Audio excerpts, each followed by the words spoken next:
Good morning everyone, welcome back to BVN online classes. हम class 12th में wave optics पढ़ रहे हैं। वेव ऑप्टिक्स में अपन ने लाइट के नेचर के बारे में कि लाइट कैसा नेचर रखती है, whether it is a wave और इट इज़ ए पार्टिकल और it is exhibit dual nature. तो लाइट के नेचर के ऊपर कई सी थ्योरियाँ पुटअप की गई। जो सबसे पुरानी थ्योरी थी वो थी न्यूटन कॉर्पुस्कुलर्स थ्योरी। न्यूटन ने कहा कि जो लाइट का सोर्स है वो अपने अंदर से टाइनी पार्टिकल इमिट करता है जिनको कॉर्पुस्कल्स कहते हैं। ठीक है, जो टाइनी पार्टिकल है वो इलास्टिक होते हैं और उसका कोई शेप नहीं होता। और इसी थ्योरी पे न्यूटन ने लाइट के कई फिनोमिनाज एक्सप्लेन किए, जैसे कि रेक्टिलिनियर प्रोपेगेशन को एक्सप्लेन किया, रिफ्रैक्शन को, रिफ्लेक्शन को एक्सप्लेन किया। लेकिन न्यूटन ने एक चीज़ और कही कि डेंसर मीडियम में लाइट की स्पीड ज़्यादा होती है जबकि रेयर मीडियम में लाइट की स्पीड कम होती है। इसी बात को सन 1850 में फोको ने गलत प्रूफ किया। उन्होंने अपने एक्सपेरिमेंट में देखा कि जो लाइट की स्पीड है डेंसर मीडियम में कम होती है जबकि रेयर मीडियम में ज़्यादा होती है, तो जो न्यूटन की थ्योरी थी वो गलत प्रूफ हुई। अब इसके बाद में सेम एरा में एक थ्योरी और दी गई, Huygens wave theory. Huygens wave theory में हाइगेंस ने कहा कि जो लाइट है वो वेव की फॉर्म में चलती है। कौन सी वेव?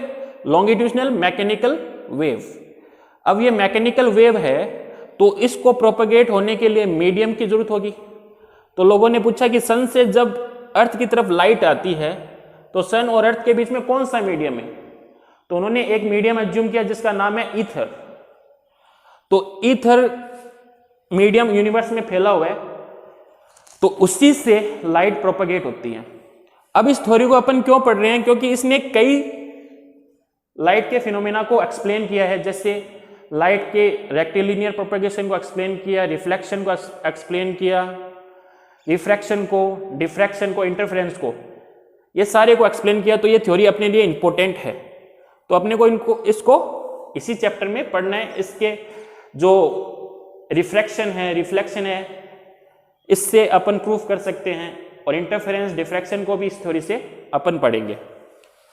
तो हाइगेन प्रिंसिपल देखिए स्टूडेंट, अब हाइगेन वेव थ्योरी में अपन पढ़ते हैं वेव फ्रंट। तो बेटा ये वेव फ्रंट एक नया कंसेप्ट है।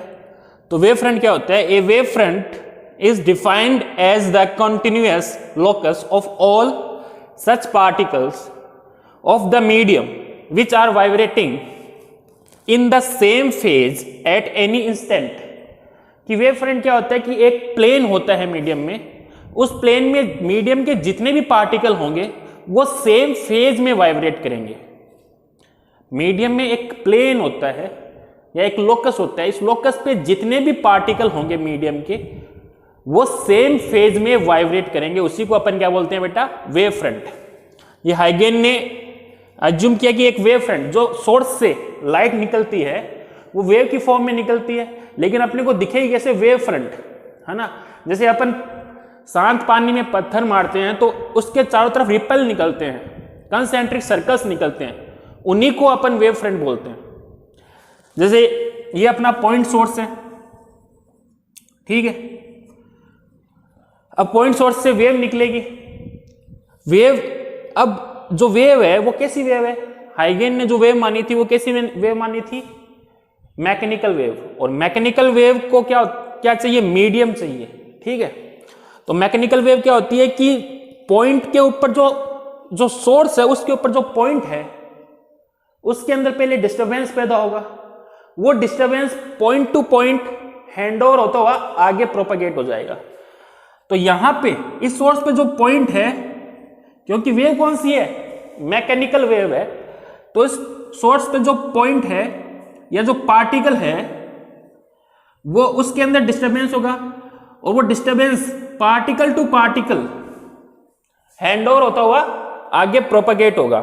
तो मान लिया मैंने टी टाइम बाद में वो डिस्टरबेंस इस पार्टिकल पे पहुंचता है। इस पार्टिकल को मैंने नाम दे दिया P1। कितने टाइम बाद में? टी टाइम बाद में, ठीक है। अब इस मीडियम में जो लाइट की स्पीड है मैंने मान ली c, तो बेटा कितना डिस्टेंस ट्रेवल किया वेव ने? ct, ठीक है। ct डिस्टेंस ट्रेवल किया। अब अगर ये सोर्स 3 डायमेंशनल वेव जनरेट कर रहा है तो ct डिस्टेंस पे जितने भी पार्टिकल होंगे मीडियम के, वहां पर डिस्टरबेंस सेम टाइम पे पहुंचेगा। सही है।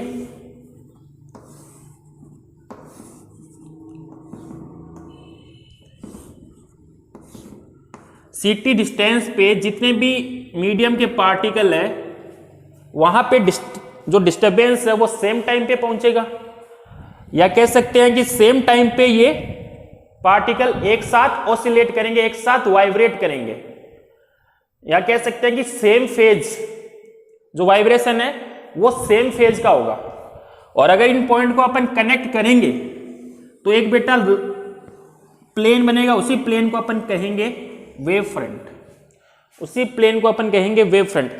अब इस वेव फ्रंट पे जितने भी पार्टिकल है वो सेम फेज में है ना, सेम फेज में है। या अपन ऐसे समझ सकते हैं कि ये सोर्स है, सोर्स से एक वेव जनरेट हो रही है, ठीक। अब वेव के इस पार्टिकल के बारे में अपन बात करें तो इस पार्टिकल की पोजीशन ये है। अब ये जो सोर्स है वो 3 डायमेंशनल वेव जनरेट कर रहा है, तो इधर भी एक वेव निकलेगी ऐसी वेव इधर भी निकलेगी, ऐसी वेव इधर भी निकलेगी। वेव के क्रस्ट पे जो पार्टिकल है उनका सेम फेज होगा, और इन पार्टिकल को अपन अगर मिलाएं तो एक क्या बनेगा, प्लेन बनेगा। उसी को अपन क्या बोलते हैं बेटा, वेव फ्रंट। क्या बोलते हैं उसी को, वेव फ्रंट। ठीक है, ये सारे पार्टिकल का वाइब्रेशन या ऑसिलेशन सेम होगा, एक साथ होगा, और उनका जो फेज है, फेज अपन ने पढ़ा है 11th में, y इक्वल्स टू जो इक्वेशन है वेव की, y equals to a sine omega t plus k x. X क्या है, डिस्टेंस, y क्या है, डिस्प्लेसमेंट, किसके अंदर, पार्टिकल के अंदर। ठीक है, t क्या है, टाइम। मान लो कि t टाइम के बाद कोई वेव ने x डिस्टेंस ट्रेवल करके यहां पे पहुंच रही है, ऐसी x डिस्टेंस ट्रेवल करके कोई वेव यहां पे पहुंच रही है, तो सारे पार्टिकल को अपन ज्वाइन करेंगे तो क्या बनेगा, एक प्लेन बनेगा, और सारे पार्टिकल इस प्लेन पे सेम फेज में रहेंगे। इसी को अपन बोलते हैं फेज। ये जो एंगल है ना, इसी को अपन क्या बोलते हैं, फेज। सारे पार्टिकल सेम फेज में रहेंगे, यही है वेव फ्रंट। अब जो वेव फ्रंट है, जैसे कोई पॉइंट सोर्स है, पॉइंट सोर्स से जो वेव फ्रंट कैसे निकलेगा, ऐसे स्पेयर टाइप का, है ना। ये सर्कल नहीं है, ये स्पेयर है। पॉइंट सोर्स का जो वेव फ्रंट बनेगा वो कैसा बनेगा, स्पेयर। तो कोई पॉइंट सोर्स से जो वेव फ्रंट निकलेगा वो स्पेरिकल निकलेगा, बाहर की तरफ प्रोपेगेट होगा। कि इसके आगे अपन एक वेव फ्रंट और बना सकते हैं, ठीक है। ऐसे इधर भी वेव फ्रंट बन सकता है, तो ऐसे वेव फ्रंट प्रोपेगेट होता है मीडियम में, ठीक है। इस वेव फ्रंट में जो पार्टिकल रहेंगे वो सारे सेम फेज में रहेंगे, इस वेव फ्रंट में जो पार्टिकल रहेंगे वो सारे सेम फेज में रहेंगे। यहां के पार्टिकल और यहां के पार्टिकल का फेज सेम नहीं होगा, ठीक है। अब अपन एक चीज और पढ़ते हैं, एक पॉइंट और है इसके अंदर जो कि बहुत इंपॉर्टेंट है।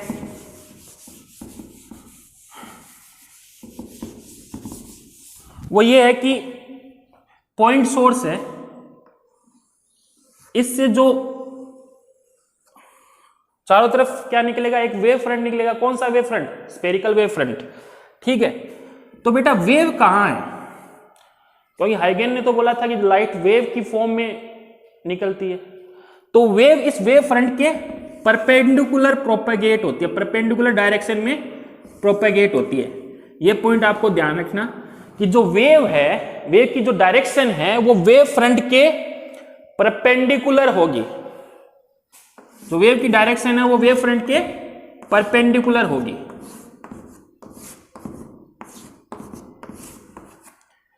ठीक है।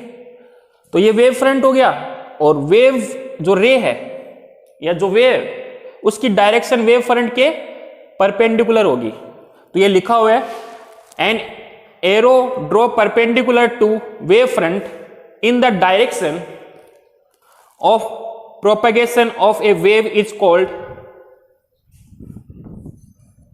रे इज कॉल्ड रे। तो इनको अपन क्या बोलेंगे, रे। ठीक है, तो जो रे की डायरेक्शन है, डायरेक्शन ऑफ रे, वो हमेशा परपेंडिकुलर होगी किसके, वेव फ्रंट के। तो ये पॉइंट बहुत इंपॉर्टेंट है, इसको ध्यान में रखना है। इसी पॉइंट से अपन वेव फ्रंट, जो वेव फ्रंट है उनकी शेप, कैसी शेप बन सकती है वेव फ्रंट की। जैसे ये तो पॉइंट सोर्स हुआ, कोई सोर्स इन्फिनिटी पे रखा हुआ है तो उससे कैसा वेव फ्रंट निकलेगा, कोई सोर्स लीनियर सोर्स है उससे कैसा वेव फ्रंट निकलेगा, वो इसी से अपन बना सकते हैं। जैसे कोई सोर्स इन्फिनिटी पे रखा हुआ है और आपको पता है इन्फिनिटी से जो लाइट आती है, जो वेव आती है, वो एक दूसरे के क्या आती है, पैरेलल आती है। ठीक है, तो ये रे एक दूसरे के पैरेलल है। और अभी मैंने बताया था कि रे की डायरेक्शन के परपेंडिकुलर क्या होता है, वेव फ्रंट। तो ये रे की डायरेक्शन है, अपना जो सोर्स है वो कहाँ है, इन्फिनिटी पे। तो रे की डायरेक्शन ये है, इसके परपेंडिकुलर अपन क्या बना दें, वेव फ्रंट। यहां पे जो पार्टिकल होंगे, यहां पे जो पार्टिकल होंगे वो सारे सेम फेज में होंगे। ठीक है ना, तो इनको अपन ज्वाइन करेंगे तो एक प्लेन वेव फ्रंट अपने को मिलेगा ऐसे। तो रे की परपेंडिकुलर डायरेक्शन में अपन ने वेव फ्रंट बना दिया। तो इन्फिनिटी पे जो सोर्स रखा हुआ है उससे प्लेन वेव फ्रंट निकलते हैं, प्लेन वेव फ्रंट निकलते हैं। पॉइंट सोर्स से कैसे वेव फ्रंट निकलेंगे, spherical wave front. Point source से कैसे वेव फ्रंट निकलेंगे, स्पेरिकल वेव फ्रंट। और अगर लीनियर वेव फ्रंट हो ऐसा, अगर लीनियर सोर्स हो तो इससे कैसा वेव फ्रंट निकलेगा, तो लीनियर से देखो लाइट की डायरेक्शन, इस सोर्स से लाइट की डायरेक्शन किधर होगी, ऐसे आउटवर्ड डायरेक्शन में।